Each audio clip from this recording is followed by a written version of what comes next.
mivoava zao ny toetr'andro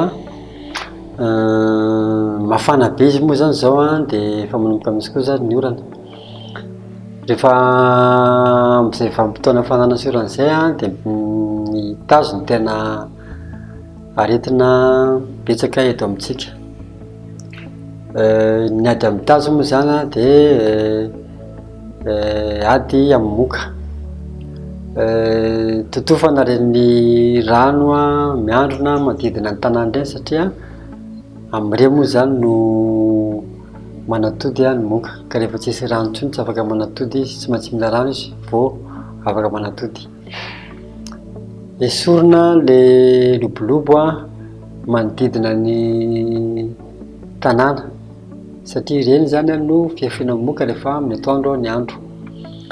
Rehefa amin'ny hariva de akatona aloha ny varavarana rehetra, varavarambe sy varavarankely, zay vao mandrehitra jiro ao an-trano.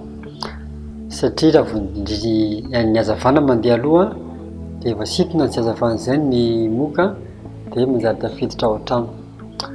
Ilaina koa mampiasa an'ireny lay ireny manodidina fandriana iarovana amin'ny kaikitriny moka. Rehefa misy ny fanaviana de tsara foana no avy hatrany de mamonjy dokotera satria raha hoe manavy ny olona tsy voatery hoe tasy foana mahatonga an'izay satria maro koa ireo aton-javatra izay mahatonga ny fanaviana. Ankoatry ny tazo de ny orana zao efa misy de betsaka koa zany ny areti-kibo.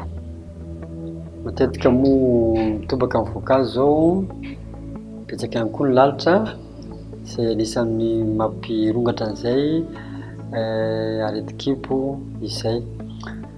Ny ady amin'ny areti-kibo zany dia ny fadiovana ny zava-dehibe voalohany indrindra. Mila madio zany ny tanana, sasana amin'ny savony isaky ny alohan'ny hisakafo, isaky ny avy any amin'ny fivoahana. Ny rano sotroina tokony rano avy nampangotrahana foana. Ny sakafoana manta tokony diovina tsara ary sakafoana masaka tokony masaka tsara zay vao hohanina. Raha mitranga ny areti-kibo zany hoe fotoana fohy, minitra vitsy na ora vitsy tahorina ny fisakafoanana, manodika mivanana ohatra, mety mandoa koa avy eo, de tsara foana ny mamonjy dokotera avy hatrany, indrindra fa raha vao mivanana sy mandoa ny ankizy ohatra, vetivety malaky kely izy dia tratran'le tsy fampian-drano. De raha ohatra moa izy sendra mitranga zany mivanana ka afaka misotro rano de ampisotroina rano betsaka arak'izay azo atao ny olona anankiray izay mivanana de avy eo sady mamonjy dokotera ihany.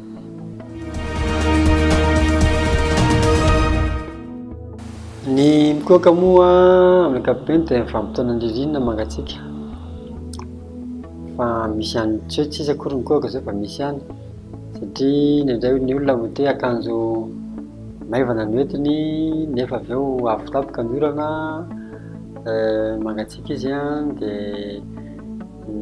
izay no mivadika le mampikoaka. Nefa koa raha vao fisaka be koa ny olona de izy ho reraka de eo koa zany no mampirongatra ny aretina maro isan-karazany, ny kohaka, ny areti-tenda sy ny sisa.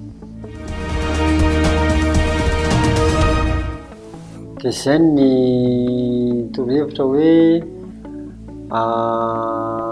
ny akanjo zany tokony akanjo maivana ny hoentina aloha raha mafana ny andro, akanjo amin'ny coton, landihazo satria ny mitroka atsemboana.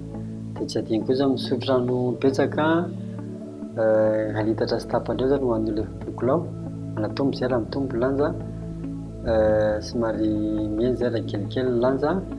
De ny sakafo ny voankazo tokony karazany maro betsaka sy ny legioma zany ny anamaitso tokony mampitoromaso koa ny olona.